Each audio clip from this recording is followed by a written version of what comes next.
Welcome back to On Air B&B Football with Bryce. Today I'm coming at you with my college football 12 and 12 going into week 11.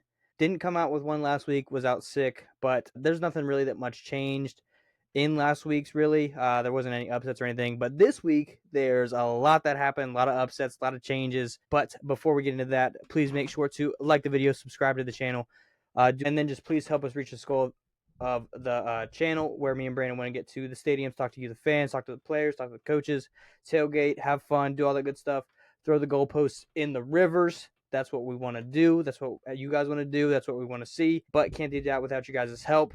So please, like I said, hit the like button, hit the subscribe button, hit the share button, hit all the buttons, and let's get into the 12 and 12 going into week 11. So over the past few weeks, and of course I missed last week, but over the past, you know, through the season, I've kind of gotten away from what I wanted to do with this 12 and 12. What the goal of it was to give you guys what I thought were the 12 best teams in college football, and I feel like I've done that for the most part, but I've kind of gotten away from that, and I need to start ranking them as the best play as what I think are the best teams in college football. So that's what this list is going to start being more about. That's what we're going to start going at more towards, instead of just kind of ranking the 12 teams based off record and all that stuff. That's what the list is supposed to be about, is what teams do I think would beat the teams below it, is basically what the list is supposed to be about. But enough talking. Let's go to number 12. So 12 for me is going to be undefeated BYU. BYU hasn't had that tough of a schedule. They've had some tough games, faced some tough opponents like Oklahoma State. Arizona's a decent team. Kansas State's a decent team, and they've beat them all. And then some by more dominant fashion than others. And then you have a game earlier in the season that they faced SMU, and SMU, as we all know, has come on as one of the best teams. They are just missing out on my 12. They are a really good team. Had a very dominant win over Pitt this past week, but it's gonna be interesting to see if BYU can beat Utah this week. Utah is a tough team. Utah was my favorite to win the Big 12, and of course they're out now. But Utah is still a good team. I think Utah can beat BYU here and upset their season. I don't know if they will. Still think BYU will win this game. Utah is a team that could upset them, especially BYU coming off a bye. They should be well rested. Yeah, I like BYU in this game. And so at number 11 is going to be Indiana for me. So Indiana, undefeated also, have had some decent wins, not anything crazy yet, but that's where the schedule gets harder this week. They got Michigan. Michigan isn't ranked or what they were last year, national championship team, but Michigan's still a good team. Indiana is at home. The schedule gets hard. Indiana's going to get tested the next 2 weeks with Michigan and then Ohio State. They've had some decent wins, though. They had that dominant win over Nebraska, 56-7. They had a good win against, a lot of good teams in the Big Ten, but nothing really challenging for them, I don't think, really. And that's where it's going to come in these next few weeks with Michigan and Ohio State, and we're going to see if Indiana can stay undefeated or become a one-loss team. But I do think Indiana is a top 12 team in college football. I like them at 11. That brings me to number 10, Boise State. So Boise State, of course, hasn't had a tough schedule either. And these last three teams haven't. They're still undefeated, and there's still a lot to be shown from them. Which it comes. Boise State really doesn't have a tough schedule to finish out, but they are the only loss they have is against the number one ranked team in the country in Oregon. So, and that was by 3 points. They lost 34-37, and it was a kickoff return that won the game pretty much for Oregon. But Boise State is doing what they need to do. Ashton Jeanty is should be the Heisman favorite, is on record pace right now. So I think Boise State at 10 is very reasonable, especially with the only loss coming to Oregon. Number 9. So number 9 is definitely going to be very controversial, but I do not care. It is going to be Miami. So undefeated Miami at 9, and here's why. So Miami's defense has let up 30-plus points 4 out of the 5 games, and the only game they didn't is against Florida State, who has not even scored 20 points in a game this season. So Miami's defense is very, very concerning. Of course, Cam Ward is doing what he does over there, is the Heisman favorite with Jeanty over there, and of course Travis Hunter. But Miami's defense is just terrible against a team like Georgia, against a team like Ohio State. Those teams are just they're gonna outscore them. They have a defense to stop that offense with Cam Ward. Miami has not been tested at all this year. They're a little bit tested at Louisville, but it was a 52-45 game. I mean, that defense let up 45 points. Um, they don't have a tough schedule to finish out the season. They have Georgia Tech, which I think it'll be another close Miami game. 30 plus points possibly again. But until the ACC championship game, which I don't know if it's going to be Clemson, I don't know who it's going to be now. But I don't think they get tested to the ACC championship game. And of course, I feel like they'll get in the playoffs. Miami could be a one and done team in these playoffs. I'm not trying to hate on Miami. I'm just saying their defense is atrocious. Cam Ward is amazing on that offensive side. But once they face a better team, I just don't know how to trust them. It's like those other teams ranked, like BYU, Indiana, Boise State. They haven't faced a tough opponent, really. So it's hard to tell where they stack up against those top teams.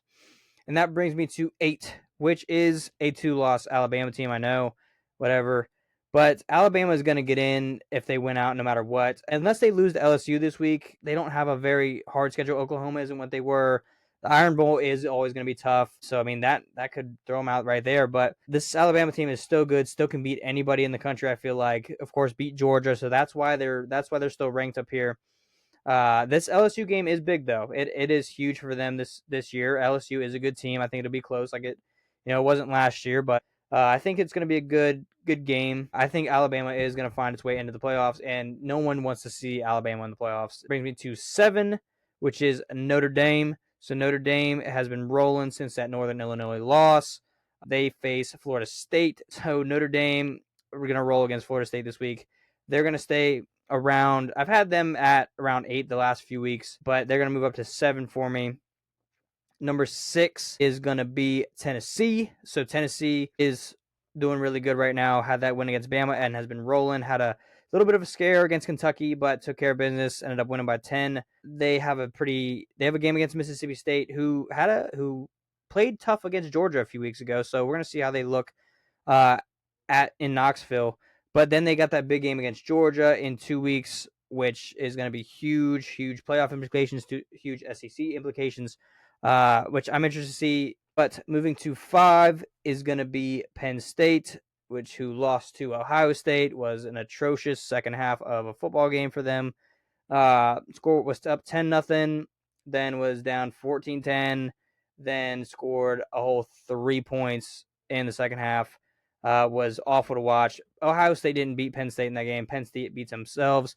Had 2 drives end inside the 5 on the goal line. I mean, they just beat themselves. It's James Franklin. It's Penn State football all over again. But they'll get in the playoffs and probably get one and done. So, yeah, we'll see what happens there. But anyway, 4 is going to be Texas. So Texas was on a bye this past week. They have Florida coming up at home. They have a decent schedule to finish out the season. They face Florida, they face Arkansas, they face Kentucky. Those are, not ranked SEC opponents, but they've been playing team stuff. So Texas is one of those teams too that, besides that Georgia game, they haven't really been tested. We all know that Texas team is talented. We know Sark is one of the best coaches in college football. I think until that Texas A&M game, you're not really going to see a tested Texas team and see what they're really made of until you maybe get back to the playoffs and you face Bama, you face Georgia, you face one of those guys again. Texas is interesting. I loved watching Texas at the beginning of the season. It just, after that Georgia game, you kind of saw what a good coached, experienced team could do to them. So I don't know. I still like Texas a lot, and I still think they could win it. But I want to see what they can do against another huge opponent again. Moving to 3, Ohio State team that beat up Penn State in Happy Valley. Just talked about it a little ago. Kind of made me depressed, but whatever. They have Duke coming up this week, which they should blow out of the water. But Ohio State did what no one thought they would do at Penn State, was with a banged up offensive line with 3 new guys starting. They ran the ball they haven't run the ball good all season. Then they run the ball good with all those banged up offensive linemen. So if Ohio State can get back to running the football, using that play action, getting Mbuka and Jeremiah Smith open, getting Will Howard in play action, getting him running the ball a little bit more, I think they'll be fine. That defense is looking good right now. Okay. So 2. So like I mentioned earlier in the video, this is about who I think is the best team in college football. So that's why Oregon is going to be 2 for me right now. So Oregon is 2.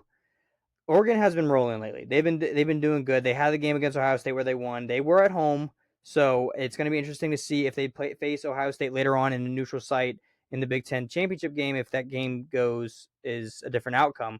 Oregon has been rolling. They went into Ann Arbor last week, faced Michigan, rolled Michigan.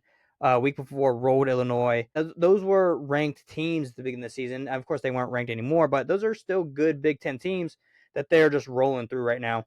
The reason why they're not number one is because Georgia is going to be number one for me. So we all saw in that Texas game what Georgia was about, what Kirby Smart is about. Kirby Smart is the best coach in college football. And also, Georgia has the toughest schedule in college football. They faced ranked Alabama. They faced ranked Texas. They faced, a good Kentucky team. They faced Auburn. They faced Ole Miss. They faced Tennessee. They faced, they have 5 ranked, opponents this season. So if this Georgia team can come out with one loss, the one loss against Alabama at Alabama, that is definitely the best team in college football. You have a team like Oregon who faced they faced a ranked Ohio State team that was number 3 in the country. Okay, you look at them and you're like, okay, they did face them, but you look at Georgia, they have all these tough games that they're coming out and they're winning, especially that dominant win against Texas. But we're gonna find out more about them, even more when they face Ole Miss, when they face Tennessee the next 2 weeks. That's two top top 20 teams in the country that they got to face. So I think Georgia is the best team in college football. I would probably put money on Georgia to win it right now, to be honest with you. The offense is a little shaky. Carson Beck isn't what we maybe thought he was, the NFL draft prospect that he was coming out this year. He's been very shaky, very turnover driven. But there's no coach I would probably trust right now in college football to win a national championship more than Kirby Smart, and that's why I'm going to keep Georgia at number 1. But that should be it for the college football 12 and 12 going into week 11. Sorry for missing last week, for being sick and whatever, but thank y'all for watching. Thank y'all for listening, whether it's on YouTube or Spotify. Please make sure to like the video, subscribe to the channel, do all that good stuff for us. And like I said earlier in the video, please help us reach our goal of getting to the stadiums, talking to the fans, talking to the players, talking to the coaches, throwing goalposts in rivers, doing all that fun stuff. Me and Brandon will help carry them to any river that you desire. But I think that's it for this week's 12 and 12. Thank y'all for watching. See y'all later.